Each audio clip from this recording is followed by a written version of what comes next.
অনন্য মামুন এই নামটার সাথে আপনার পরিচিত, তাই না? আপনারা চেনেন জানেন। অনন্য মামুন হলো, আমি পরিচয় করে দিই তারপরেও। অনন্য মামুন হলো আহ, গত 2 বছর আগে ঈদ ছাড়া একটা সিনেমা মুক্তি দিয়েছিল, যেখানে অভিনয় করেছেন আমাদের ঢালিউড ইন্ডাস্ট্রির মেগাস্টার শাকিব খান, এবং তার সাথে অভিনয় করেছেন আমাদের বলিউডের একটা অ্যাক্ট্রেস সোনাল চৌহান, তাই না? সিনেমাটার নাম হচ্ছে দরদ। সেই সিনেমাটা মুক্তি পায় বাংলাদেশে ঈদ ছাড়া, এবং সেটা মোটামুটি ব্যবসা করছে। ব্লকবাস্টার হিট না হইলেও হিট হয়েছে, ঠিক আছে?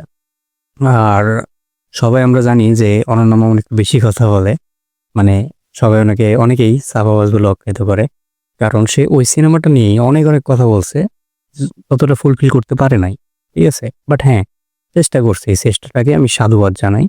তো কথা হইতেছে যে অনন্য মামুন কিন্তু গত ঈদে না শাহরুখ খানের জওয়ান সিনেমাটা বাংলাদেশে আনছিল, রিলিজ দিয়েছে বাংলাদেশে। মোটামুটি একসাথেই ধরা যায়, একসাথেই তো দিছে, তাই না?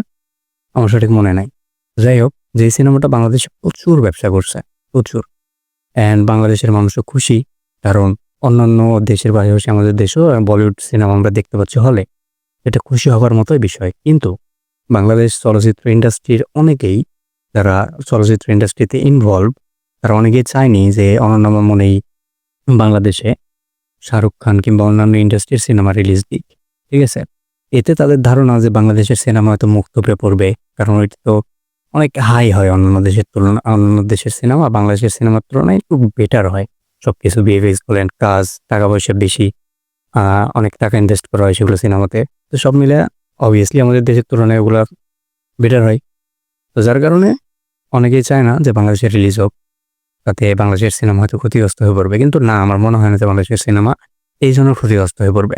বাংলাদেশের সিনেমায় যদি ভালো স্ক্রিপ্ট রাইটিং থাকে, ভালো গল্প থাকে, অ্যান্ড মেকিং সুন্দর হয়, অবভিয়াসলি বাংলাদেশের সিনেমা বাংলাদেশের মানুষ দেখবে। এমনিও আমরা বাংলাদেশের মানুষ বাংলাদেশের সিনেমা দেখি, তাই না? অ্যান্ড বেশ কয়েক বছর ধরে বাংলাদেশের সিনেমা অবভিয়াসলি উন্নতির দিকে যাচ্ছে, এটা আমাদের কাছে অনেক ভালো লাগে। অনেক সুন্দর সুন্দর সিনেমা হচ্ছে। তো অন্যান্য দেশের সিনেমা বাংলাদেশে রিলিজ হলে যে আমরা ওই সিনেমা দেখবো না, বাংলাদেশের সিনেমা দেখবো না এমন না, অবভিয়াসলি দেখবো। কারণ আমি নিজে অন্যান্য দেশের সিনেমা দেখি, সেটা ফোনে দেখি, অনলাইনে নেটফ্লিক্স বলেন, ঠিক আছে, এরকম ওটিটিতে আমরা দেখি, তাই না? তো সেটা বাংলাদেশের সিনেমা হলে রিলিজ হলে সেটা আমাদের জন্য ভালো, কারণ আমরা বড় পর্দায় দেখতে পাচ্ছি, এটা আমাদের কাছে বেশ ভালো লাগে। তার মানে এই না যে আমরা বাংলাদেশের সিনেমা দেখবো না, এমন না, অবভিয়াসলি বাংলাদেশের সিনেমাও দেখবো, ঠিক আছে? তো আমার কথা হইতেছে আনন্দ মামুন, সে অনেক চাপাবাজি করে, ঠিক আছে, বাট সে কিন্তু শাহরুখ খানের একটা ফ্যান আমার মনে হয়, ঠিক আছে? সে শাহরুখ খান সিনেমা রিলিজ দিল, অ্যান্ড এবার তার একটা পোস্ট দেখলাম, যে পোস্টে সে বলতেছে যে মানে এরকম একটা কথা বলছে, মানে মূল কথাটা বলি, যে শাহরুখ খানের আপকামিং সিনেমা কিং, সেই সিনেমা সে বাংলাদেশে নিয়ে আসতে চায়, অ্যান্ড সে নিয়ে আসবে, চেষ্টা করবে। এতে যত চড়াই উতরাই পার করতে হয় সে করবে, একাই ফাইট করবে, এরকম একটা কথা বলছে। আমি স্ক্রিনে দিয়ে দিব তার লেখা। তো এখানে চলচ্চিত্রের সাথে ইনভলভ যে লোকের কথা বললাম, তারা আসলে অনেকেই চায় না বা চাচ্ছে না যে বাংলাদেশে রিলিজ হোক, সেম কারণ, সেম রিজনে চায় না। বাট আমি তাদেরকে বলতে চাই যে না, আমরা অন্য সিনেমা দেখলে বাংলাদেশের সিনেমাও দেখব। বাংলাদেশের সিনেমা দেখি বলে অন্য সিনেমা দেখবো না, কিংবা অন্য সিনেমা দেখলে বাংলাদেশের সিনেমা দেখবো না, এমন না, এটা মোটেও না।